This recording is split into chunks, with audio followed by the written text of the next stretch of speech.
Hi friends, good afternoon. ఈరోజు మనం ICC T20లో జరిగే ఇంగ్లాండ్ మరియు న్యూజిలాండ్ మ్యాచ్ గురించి కొంచెం డిస్కస్ చేసుకుందాం. అదేంటంటే ఈరోజు జరిగే మ్యాచ్ ఇంగ్లాండ్కి ఆల్రెడీ క్వాలిఫై అయిపోయింది సెమీస్కి. న్యూజిలాండ్ ఏంటంటే 3 పాయింట్స్ వచ్చినాయి 2 మ్యాచెస్లో. ఈ థర్డ్ మ్యాచ్లో న్యూజిలాండ్ ఇంగ్లాండ్ మీద పెద్ద స్కోరు వ్యత్యాసంతో గెలవకపోయింటే అంటే దాని అర్థం పెద్దగా స్కోర్ వ్యత్యాసం లేకుండా గెలిచినా చాలు, ఓడిపోయినా చాలు, గడిస్తే ఆటోమేటిక్గా టేబుల్ టాపర్ అవుతుంది 5 పాయింట్స్లో.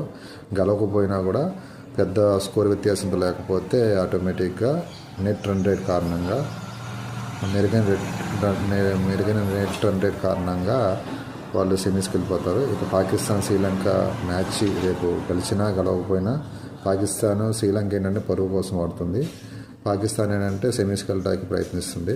ఓవరాల్గా ఎవరు గెలిచినా కూడా ఈరోజు జరిగే మ్యాచ్ పెద్దగా స్కోర్ వ్యత్యాసం లేకపోతే న్యూజిలాండ్ ఇంగ్లాండ్ సెమీఫైనల్కి వెళ్ళిపోతాయి.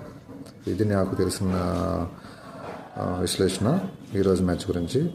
Please subscribe to our channel for more videos like this. Thank you very much.